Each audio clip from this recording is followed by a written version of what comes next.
So, you're talking about division of property, right? Yes, that's it. We did divorce, so the property's going to be divided in half, right? Okay, I'll go get it ready. My ex-husband, Sebastian, and his lover, Lana, grinned as I said this. But I came back with my own purse. Seeing that I was not carrying a thick envelope, my ex-husband and his lover looked at me suspiciously. I opened my wallet, not caring about their reactions. Okay, that's 30 cents each for the division of property. My name is Amelia. I am 32 years old, and I work for a company. How my husband Sebastian and I met is pretty unique. I had a boyfriend that I dated until 3 years ago after I graduated from college. We were together for about 7 years. I loved him as my boyfriend, and of course, I was thinking of marrying him. So, I was waiting for him to propose to me. However, he never proposed to me for a long time, and when I talked about marriage, he kept on brushing it off. So, one day, I built up my courage and decided to ask him. If you're not going to marry me, then let's just break up. I'm in my 30s now, and I don't want to be with someone who won't seriously consider a marriage with me. I thought saying this would finally make him decide in getting married to me. But he said, Okay, then let's break up. My mind went blank when he said that. He apparently had no intention of getting married and was being with me because he didn't want to be alone for the time being. What was the point of us even going out then? Was it just that I was the one who was only in love with him? You've got to be kidding me. You're the worst. You stupid idiot. I said that as I ran out of his room. Of course, he didn't chase after me. I was filled with helplessness and wanted to get back home as soon as possible. So I quickly called for a cab. As I was riding the cab, I almost burst into tears on the way home. I looked down so that the driver would not recognize me, but I could not seem to suppress my feelings. Then the driver suddenly stopped at a gas station parking lot. As I wondered what was going on, the driver looked in the rearview mirror and said this. Excuse me, can I go to the restroom for a minute? I'll stop the meter here. Oh, okay. Yes, please go ahead. As I said this, the driver went into the little shop at the gas station. As I waited for the driver, I remembered the talk with my ex-boyfriend earlier again, and I couldn't stop crying. I cried aloud in the taxi for the next 5 minutes. I guess I was relaxed because I was in the car alone and the driver was not there. Then the driver came back just as I finished crying. I'm sorry to keep you waiting. Oh, no, it's okay. Please have this as an apology. The driver then handed me a bag. In the bag was a coffee and a handkerchief. Both of them seemed to have been bought at that shop in the gas station. I was so touched by the driver's kindness, and I was surprised that he even took the trouble to leave me alone so that I could just have my time to cry, and even bought them to calm me down after I had cried. The driver's kindness made me cry again. I had the opportunity to use the handkerchief very quickly, and I took it out of the bag and wiped my tears. Please don't worry. You can cry. I'm going to head to the destination anyway, okay? With that, the driver deliberately turned on the radio and turned up the volume. Thanks to the driver, I was able to calm down a lot by the time I arrived home. About 2 weeks later, I picked up a cab since I had to go somewhere, and it was that same driver again. I thought it was fate, and after thanking him for that time, I boldly asked him to exchange contact information with me. We then began to date and began to go out. When I first met him, I only vaguely remembered his face because it was at night and I was emotionally unstable. But when I met him in a cab during the day the second time, I realized that he looked about the same age as me. And I found out that he was 1 year younger than me. So we had a lot of things we could talk about, and we had a lot of fun together. We continued to steadily go out, and after about 2 years of dating, he proposed to me, and we got married. We have now been married for almost a year.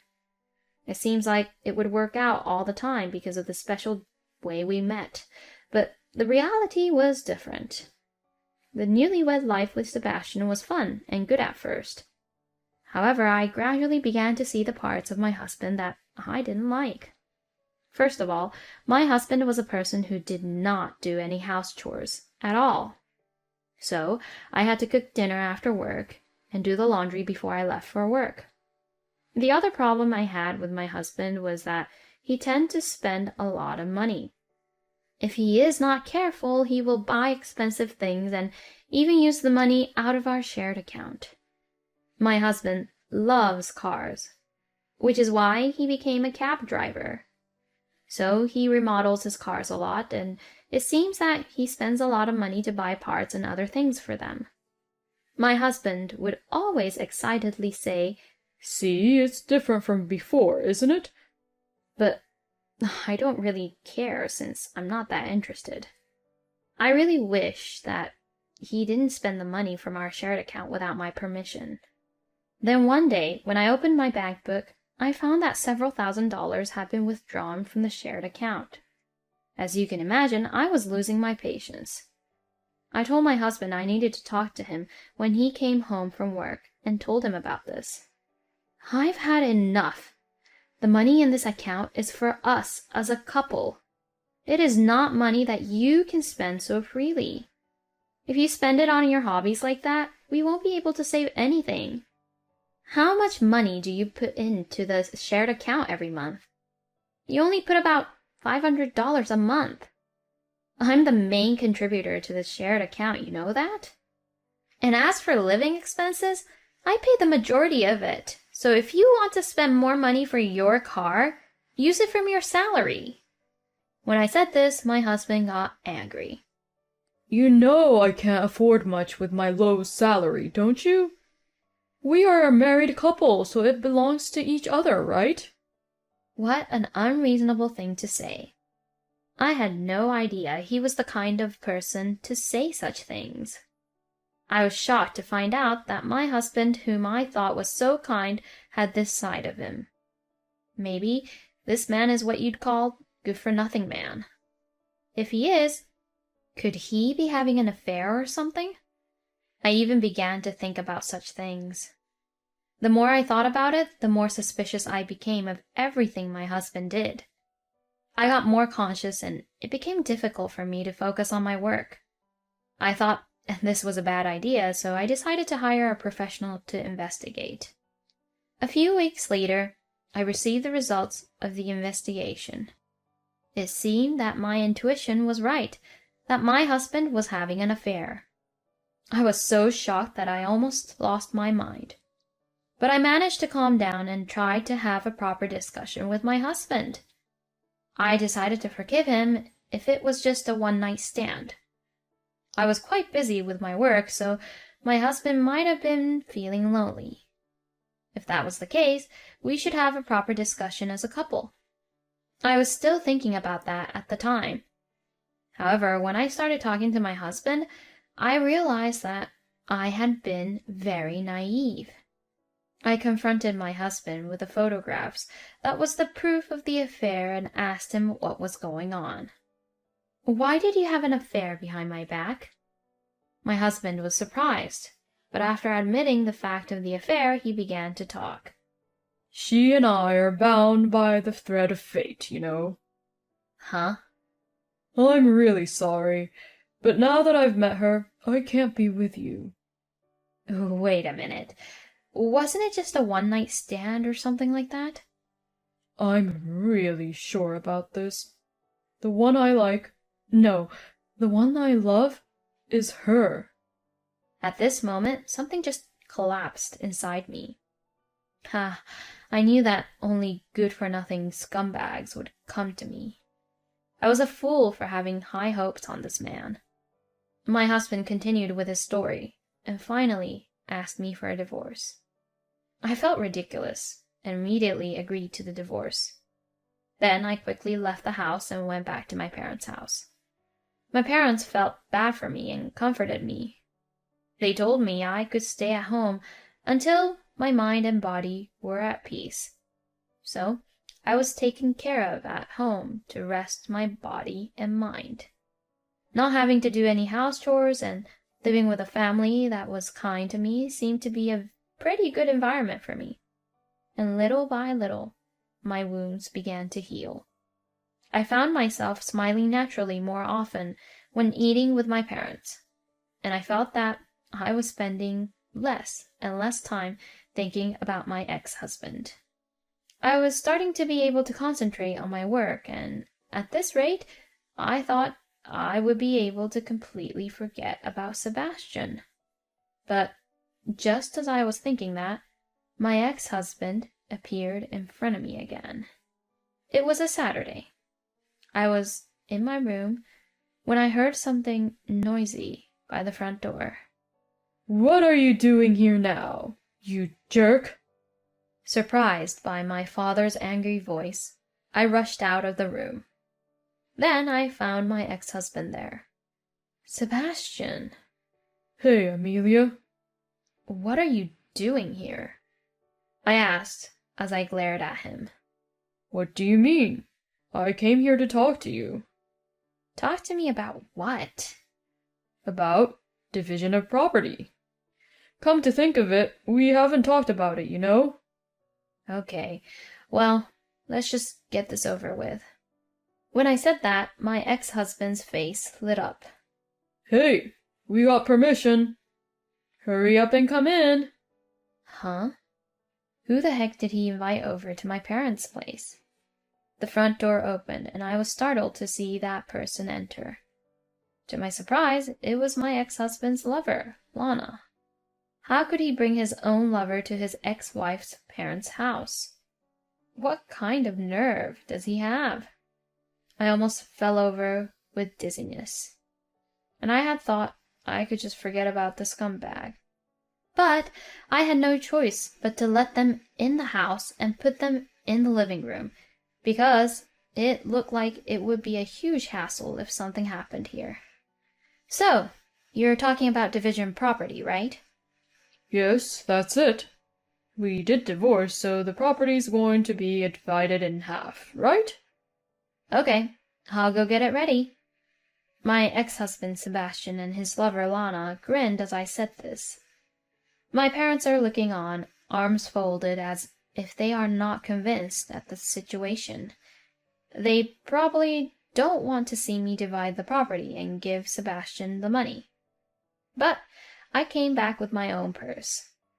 Seeing that I was not carrying a thick envelope, my ex-husband and his lover looked at me suspiciously.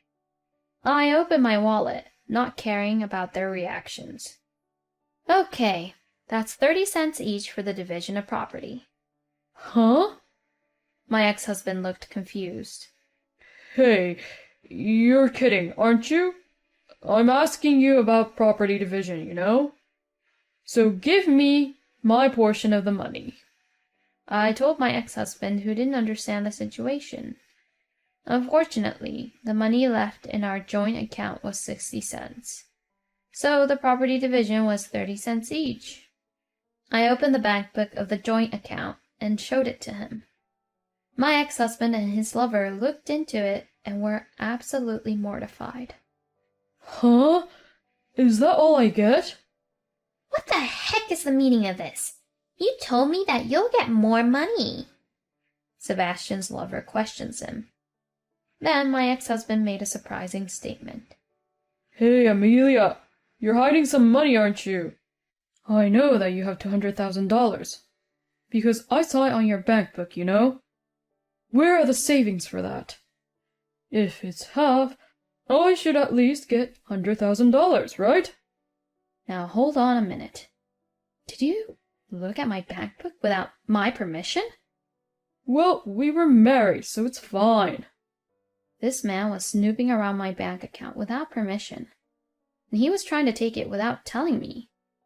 But this man is mistaken about one thing. You don't know anything, do you? All my savings I made was all before I married you. That's why it can't be a joint property. What? You're kidding, right? You really know nothing, huh? Wow, you really are ignorant. You don't get anything but that 30 cents. The rest of the money I put into our shared account was used so that you could remodel your car. Huh? Remodel the car? Sebastian, what does she mean by that? Well... You didn't even remodel your car though, did you? I was surprised by Lana's statement. What the hell do you mean by that? When I questioned them, my ex-husband started telling me the truth. Well, I used the money in the shared account to take Lana on vacations and to fancy restaurants. I was surprised to find out that my ex-husband was not using the money for his hobbies, but was using my money to pay for his lover. And now his lover also found out that Sebastian was paying off for her by using my money. Wait a minute, are you saying that it wasn't your money but this woman's? My ex-husband couldn't take back what he said and was unable to get away with it. You're just the worst. You won't get to remarry me now. Saying that, Lana got up and left. Hey, wait a minute. My husband was about to leave too, so I stopped him. Wait a minute. If you were using the money to pay off for your lover, then that changes the whole thing. I'll add that money to the alimony, so make sure you pay me back. What? Oh no! Cut me some slack. No way. You did it all on your own so you could just show off, didn't you? So I'll make sure you pay what you owe. My ex-husband was pale. I then filed a $60,000 for alimony against my ex-husband through my lawyer. I also asked for $30,000 for his lover, Lana. My ex-husband was in a lot of debt, even though his salary was low, and he had also been dumped by his partner. Now, most of his salary is gone to pay the bills, and he is leading a very poor life. I, on the other hand, was able to work hard and get a promotion. Since I lived at home for a while after that, I was able to save a lot of money. Currently, I have also started investing, and I'm gradually increasing my assets. Since my love life is good for a while, I think I will increase my savings a lot and set my goal in saving some money so I could retire earlier. Thank you for watching until the end. Please subscribe to our channel. See you in our next video.